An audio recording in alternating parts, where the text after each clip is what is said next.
Good morning, class. Till now, we have read concept of educational technology. We have seen uses of educational technology.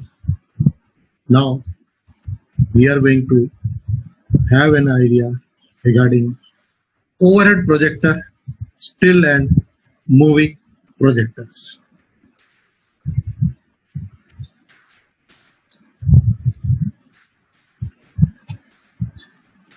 So you are seeing in this movie picture an overhead projector projecting a paper slide. It is the oldest form of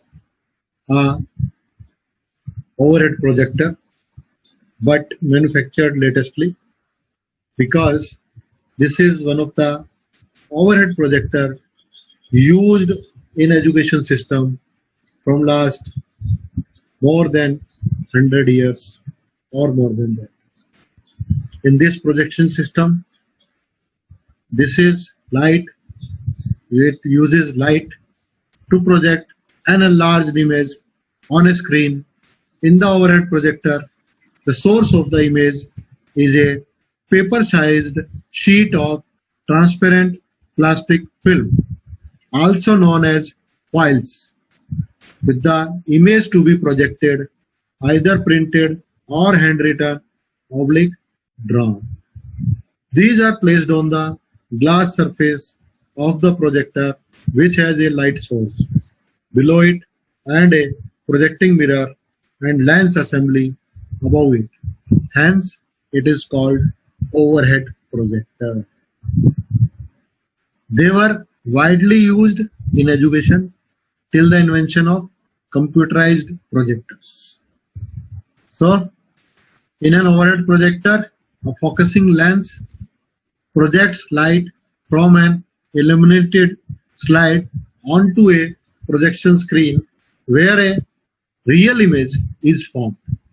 However, some of the differences are necessitated by the much larger size of the transparencies used, generally the size of a printed page, and the requirement that the transparency be placed face up and readable to the presenter.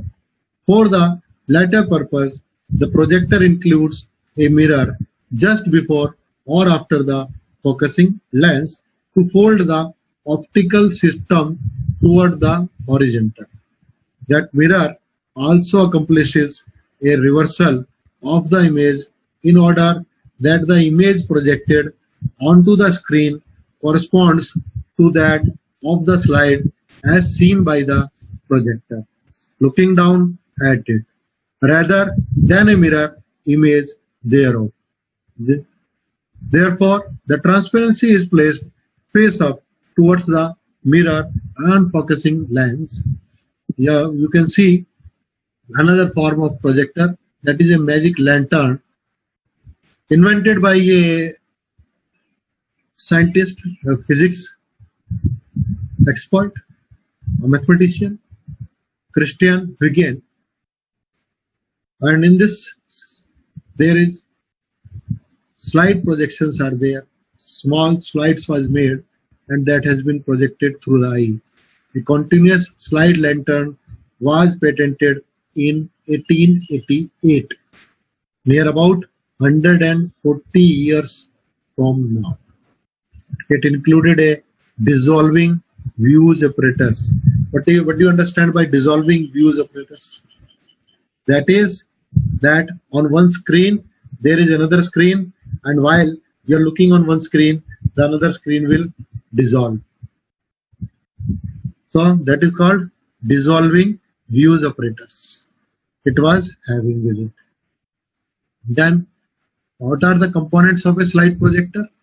A projector has four main elements: electric, incandescent light bulb, or other light source, usually fan cooled. Inside it, a small fan is there which is cooling it. Reflector and condensing lens to direct the light to the slide. Then slide holder. Then focusing lens, where the image is focused. A flat piece of heat absorbing glass is often placed in the light path between the condensing lens and the slide to avoid damaging the latter. To whom? To slide. This glass transmits visible wavelengths but absorbs infrared. ये visible wavelengths को तो निकाल देता है लेकिन infrared को absorb कर लेता है. Light passes through the transparent slide and lens, and the resulting image is enlarged and projected onto a perpendicular flat screen so the audience can view its reflection. Alternatively, the image may be projected onto a transparent rear projection screen, often used for continuous automatic display for close viewing. This form of projection also avoids the audience interrupting the light stream by casting their shadows on the projection or by bumping into the projector. Then at last it comes a movie projector. A movie projector is an optomechanical device for displaying motion picture film by projecting it on a screen. Most of the optical and mechanical elements except the illumination and sound devices are present in the movie camera. What are the illumination? Illumination is projected on the screen near about 70-80 meter away on a 72, 77, 75 meter screen. And sound devices are kept near the audiences so that they can listen it and listen the sound properly. Then what we have learned in this? We have seen an overhead projector, how it works, what is it? We have seen a magic lantern made by Christian Huygens and how the dissolving views are created. Then we have seen the components of slide projector and a device also folding component also. Then we have seen the movie projector. What is a movie projector all about? And then we are having such type of things with us. And with this, thanks for the lecture. And I hope all of you have enjoyed it. And in future, if you want to see this, you can visit my YouTube channel. There you will find it and you can easily see it. Thank you.